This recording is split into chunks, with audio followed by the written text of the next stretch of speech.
Hola, soc Valentí Garcia, dissenyador industrial. Em dedico a fer disseny de producte, disseny de peces en 3D, impressió digital i també, per exemple, projectes amb més alt volum, com per exemple mobiliari, projectes contract i tot el relacionat, diguéssim, amb la llar i amb la indústria. Bé, soc dissenyador industrial, soc nascut aquí a Amposta i he estat més de 20 anys a Barcelona treballant a diferents empreses del sector d'accessoris per la llar, accessoris de bany, mobiliari de bany. Avui en dia es poden tindre impressores 3D, de filament, de resina. Vull dir, és molt senzill poder accedir a aquesta nova tecnologia, no? Llavors, clar, et permet anar molt més ràpid, ser més competitiu i poder tindre el teu producte a les mans, encara que sigui a nivell de prototipatge i en un material que permet fins i tot a vegades veure la seva utilitat i funcionalitat. Els meus referents, per exemple, a nivell del disseny o l'impressió 3D, a mi els referents és el que veus el dia a dia. Vull dir, avui en dia tot està canviant, sí que tens a la ment uns certs productes icònics, clàssics del disseny, vull dir que et marquen molt, sobretot quan estudies. Ara no, ara busques més el producte. Igual te trobes un producte a una botigueta que és un producte d'€1 i realment aquell producte t'enamora tal com està fet. Normalment, si puc, quasi el 80-90% a nivell de producte com a tal. Vull dir, pot ser una cullera, pot ser un bolígraf, pot ser, per exemple, el dosificador d'una sabonera de peu. Vull dir, normalment va molt bé perquè com que ja dibuixes el 3D, ja veus el volum, llavors no costa res veure realment el 3D. Qualsevol cosa, faig el volum, imprimeixo el 3D, abans agafaves, fes més manual la maqueta, ara realment de l'ordinador ho passes a l'impressora i ja està. Vull dir, pots tindre 2 o 3 impressores imprimint, inclús te poden demanar un cert producte d'una producció mínima i llavors tu els dius per fer el checking, li pots dir, mireu, us interessa aquest volum tal com ha quedat i segons la peça que sigui, ja la peça en 3D ja és una peça final. Clar, petites sèries sobretot, no? Però per validar el que són els prototips, per validar el disseny, o sigui, va molt bé. El que em va portar a utilitzar l'impressió 3D és sobretot el fet de poder utilitzar aquesta tecnologia que és bastant ràpida, tot i que a vegades pots trigar hores en tindre un prototip, el poder veure el que tens a la pantalla a les teves mans, o sigui, tindre el volum en 3D en un temps relativament curt i bastant econòmic a nivell de poder tindre una peça sense necessitat ni d'injectar ni d'utilitzar, per exemple, una mecanització en metall. Vull dir, és sobretot la rapidesa de poder tindre allò que veus a la pantalla, poder-ho tocar i poder-ho validar físicament.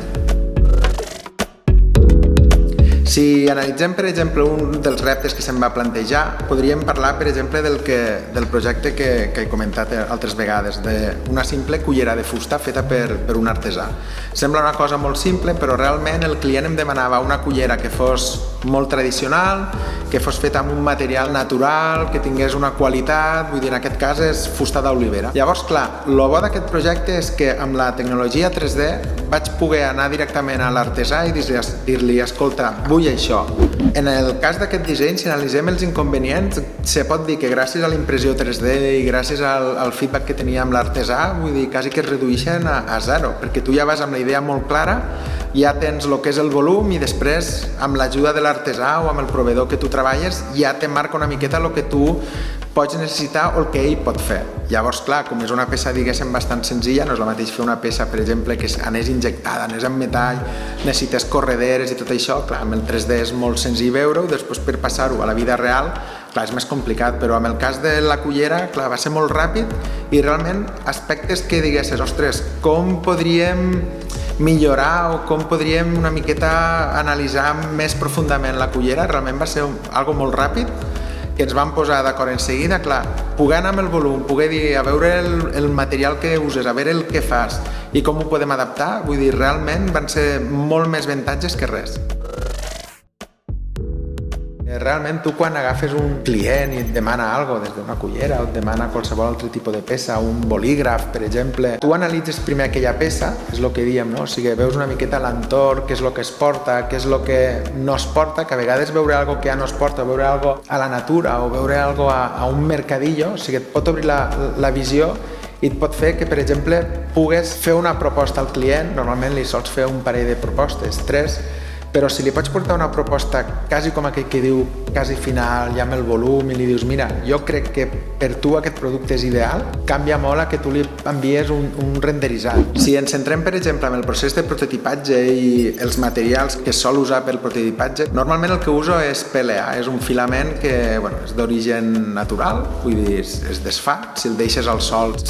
acabarà desfent,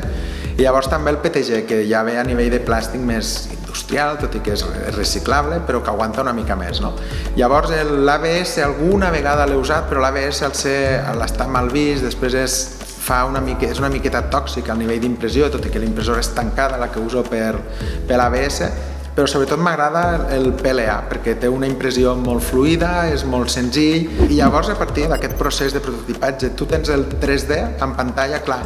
no pots anar amb un cúter i amb un martell i dir vaig a fer el meu prototip, no, aquí sí que has d'agafar, has de fer el teu volum 3D a la pantalla, treballes amb ell, valides la forma, llavors l'imprimeixes, normalment ho passes a STL i llavors a partir d'allí ja la impressora ja t'ho passes amb, per exemple, amb el Prusa, ell mateix ja te'l passa el codi que necessita la impressora, llavors clar, és molt senzill perquè llavors tens una targeteta, tens la teva cullera, per exemple, li poses a la impressora i ho poses a imprimir. Sí que pot ser al principi has d'estar a la white perquè igual l'impressora, jo què sé, se t'ha mogut una miqueta, s'ha descalibrat qualsevol cosa, has d'estar a la white perquè una peça, per exemple aquesta, en menys d'una hora, com aquell que diu, la tens, però hi ha peces que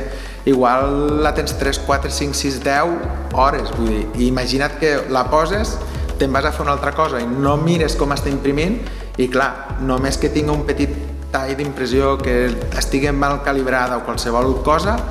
igual quan baixes has perdut 10 hores. La tecnologia 3D, quan a vegades hi ha tecnologies que diuen aquesta tecnologia és molt cara, jo què sé, una màquina CNC de tall de metall, és molt més complicat poder-la tindre en un estudi, però per exemple tindre 2, 3, 4, inclús 5 impressores 3D de resina, una de certa marca que va millor per PLA, l'altra va millor per ABS, pots tindre a poc tota aquesta sèrie de màquines per poder treballar, per poder fer els primers prototips i sobretot això, que crec que és el més important. Tu pots anar, ja sigui un proveïdor o ja sigui un client, ja pots anar amb una peça, potser no és la final, però s'assembla molt. O sigui, llavors treballar així guanyes molt de temps i avances moltíssim. Si parlem del pas del prototip a la fabricació de lo que és, per exemple, una peça com la cullera, realment va ser una fase molt ràpida. O sigui, realment ja teníem el volum, teníem les mides validades, el client la mida més o menys la tenia clara i llavors amb l'artesà va ser molt fàcil perquè ell produïa altres tipus de culleres molt semblants i llavors simplement era adaptar a les formes que teníem, vull dir, va ser un procés de fabricació realment ràpid, era simplement dir les unitats que volíem, fer les dues primeres ràpides, o sigui, com aquell que diu al moment, dir mira, queda així, perfecte, tirem la petita sèrie que fem i ja està, i la veritat és que llavors ja li vam enviar al client final, ja acabada, amb la marca del làser, ja amb la seva cera protectora i tot, i realment se pot dir que el procés de fabricació va ser superràpid. Si parlem del client final, del seu punt de vista, de la seva resposta davant del producte, jo crec que el client sol estar bastant satisfet quan, per exemple, li portes directament, li dius, ell te demana una cullera pel seu restaurant d'un cert nivell, vol alguna tradicional, i tu li planteges la cullera d'una manera molt ràpida i li planteges el prototip d'una manera molt ràpida, no? I llavors ell a partir d'aquí ja t'ho valida i tu ja el pots fabricar, això sí que eren petites sèries que anem fabricant encara a dia d'avui. Realment, el que és la impressió 3D, que avui en dia ho tenim al nostre abast, vull dir, és una eina superimportant a nivell de competitivitat. I ja que la tenim, jo crec que l'hem d'utilitzar, hem de saber utilitzar-la i hem d'aprofitar-la.